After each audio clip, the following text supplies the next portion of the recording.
spend more and more time online. So we don't know actually what's going to happen in the future, but maybe this is a scenario that may continue in the days ahead. We don't know really. But if this is not enough to contend with, there has been a growing awareness around artificial intelligence.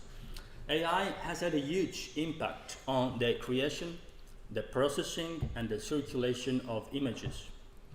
Now, what is of interest to me is that in the past, there used to be a unique object or a unique model for fakes and for copies, usually few in numbers. But today, fakes are created ex nihilo from already existing data sets. Now, these techniques basically create very realistic digital images and videos which are very much indistinguishable from the real ones. Here are some examples. Would you say that those are real faces or non-genuine faces? Another example from so-called deep nostalgia. Can a picture of a dead person be animated? Again, another example. Can a deepfake video be so realistic to fool everybody? So here's my question, which is quite straightforward. How do we make sense of face images, which are created artificially from the point of view of semiotics? I believe that there is here a room for ethical, for epistemological, and for semiotical questions. Now, in order to tackle this issue, I basically frame the whole problem around one single thesis, which is the loss of the referent. This is not my own terminology, as I borrow it from postmodernist theory and from theory of aesthetics, but anyhow, this thesis is quite simple.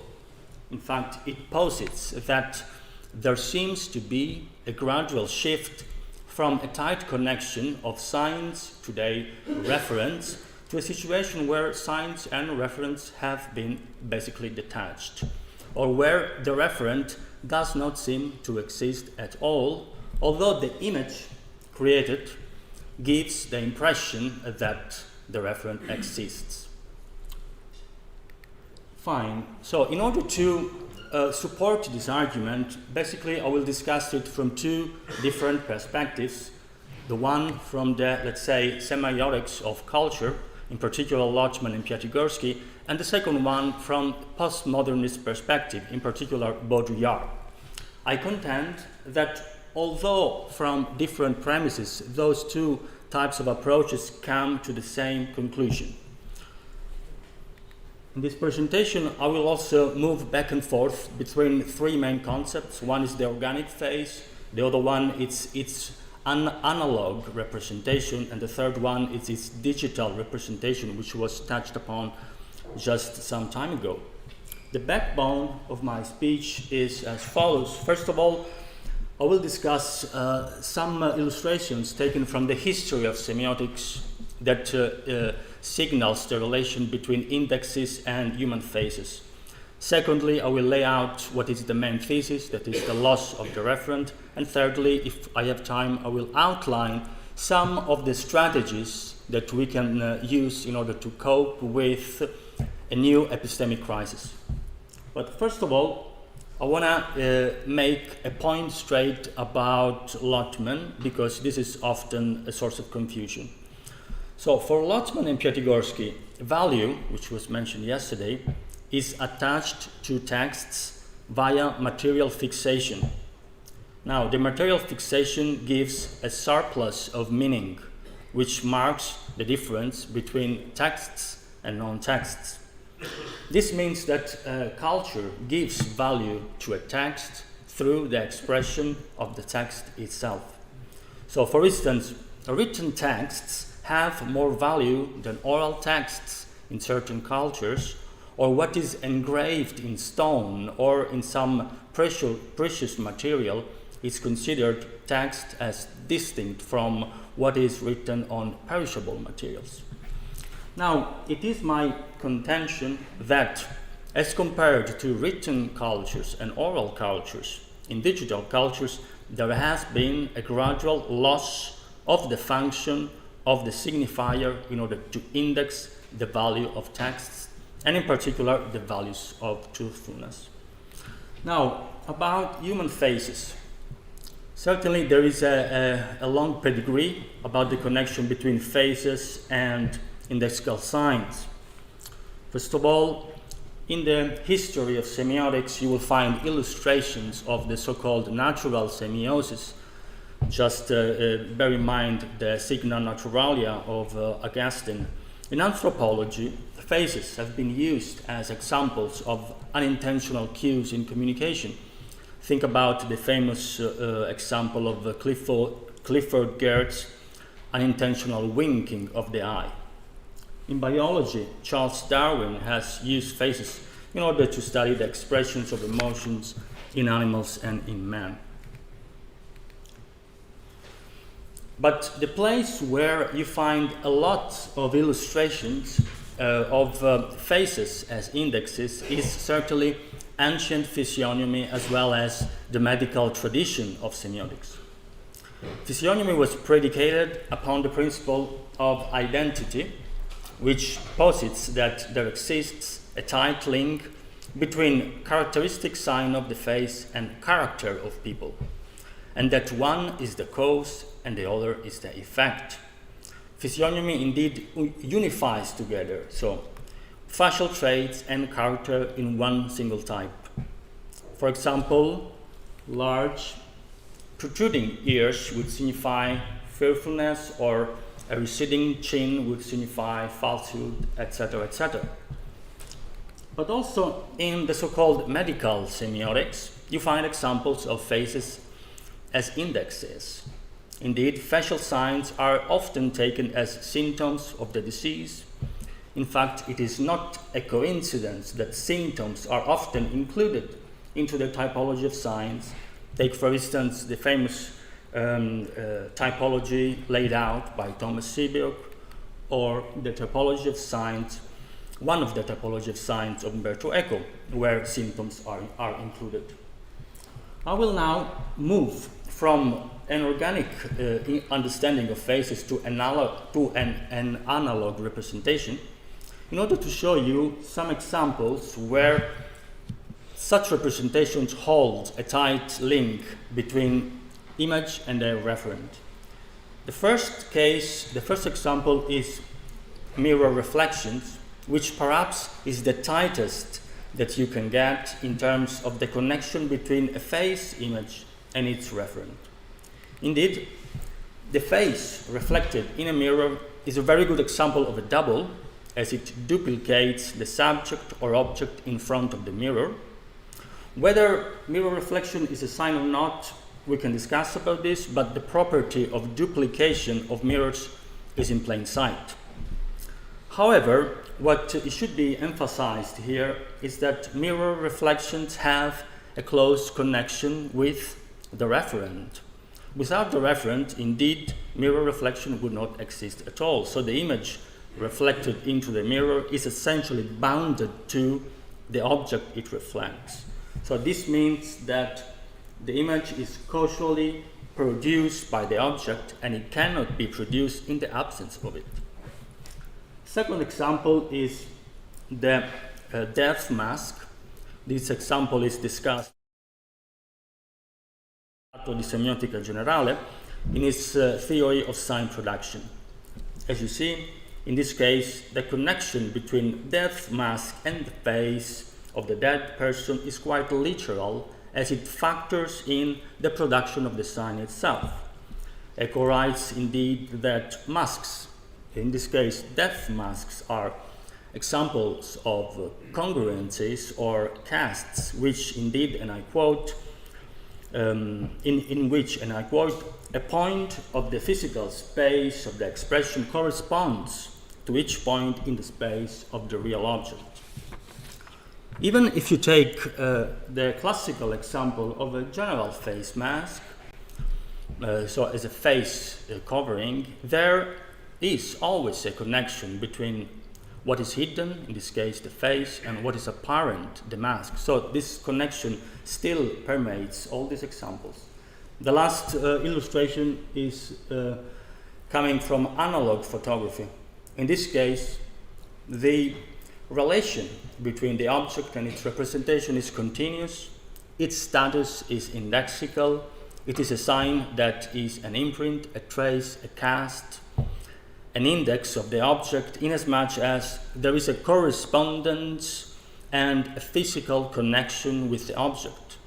So photography, and in particular analog photography, brought in two main changes.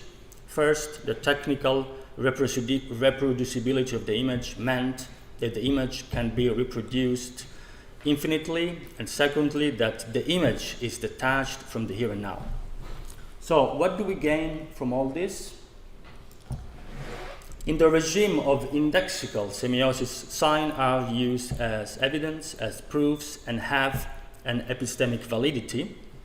It does not mean that they cannot lie. Indeed, they can lie, but they can anyway lie. But there is the fact that this process of altering the sign is still in place. So I would say that in this case, a total erasure of the sign cannot exist, because every erasure leaves the trace of this operation. But what is different then with digital representations of faces? And we come to the last bit. So the introduction of digital images is a game changer. This is a radical change and a paradigm shift, because the connection that we discussed so far between images and referent is obliterated. The emergence of the synthetic image indeed marks the detachment of the image from the object. The image created ex nihilo from existing image archives is a pure simulation. So images become simulacra in the true sense of the word. When speaking about simulacra, the immediate reference is to the works of Jean Baudrillard, as early as in 1995 with Perfect Crime, and also to his more recent studies about the intelligence of evil. Baudrillard foresaw the radical change introduced with digital images, which created what he calls integral reality or hyperreality. Whereas in analog photography, in analog representations, there is still a relationship between the image and the represented reality, such that there is still a trace of it, an imprint of reality remains, but in the case of digital image, this bond, this link is basically eroded. So according to Baudrillard, the crime is perfect and it leaves no traces. According to Baudrillard, digital images marks the death of the referent, so to speak. In other words, the referent disappears. Here's a quote from Baudrillard himself. In the virtual reality, the substitution of the world is total. This is an identical doubling of the world, its perfect mirroring. We have moved then from object reality to a later stage, a kind of ultra reality that puts an end to both reality and illusion.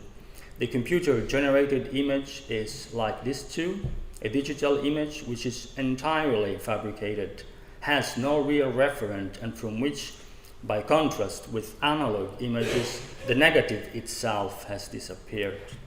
So what can we glean as a conclusive remarks from this discussion?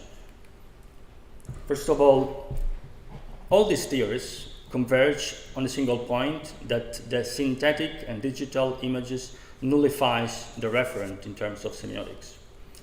However, the indexicality present in these images is not a true indexicality, but is a pseudo-indexicality that is an effect of indexicality. In these types of images, indexicality is no longer in place, as the connection with the referent is permanently lost, but these images can be thought as signs of indexes and therefore are pseudo-indexes. In other words, computer-generated images capitalizes on the epistemic value that photography and videos possess in order to achieve a very convincing effect of authenticity. Needless to say, they can be very convincing and formally perfect, but it doesn't mean they do denotate. This said, I believe that a technophobic scenario will not help us. I believe that semiotics can instead be part of a network of disciplines that work towards the creation of a new ecology of media and a semioethics that puts back the individual, the awareness, and the responsibility of the person at the center of the debate. Perhaps we need a new philosophy of digital technology, biosemiotically oriented at the center, of which is personal responsibility and personal awareness. Thank you.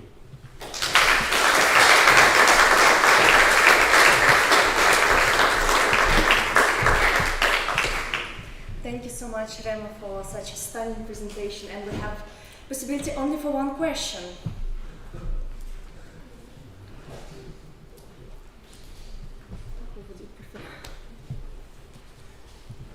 Thank you for this very inspiring presentation.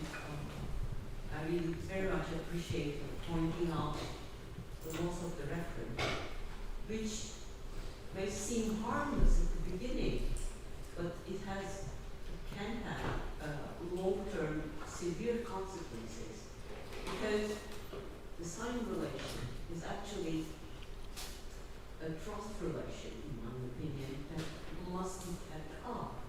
And the loss of the referent in the long run will detach this sign relation from the ground and may lead to loss of trust, which is really very crucial. So I really appreciate that you are using awareness as a reference. So my question would be, how could you integrate into technology, or at least technological ethics, such that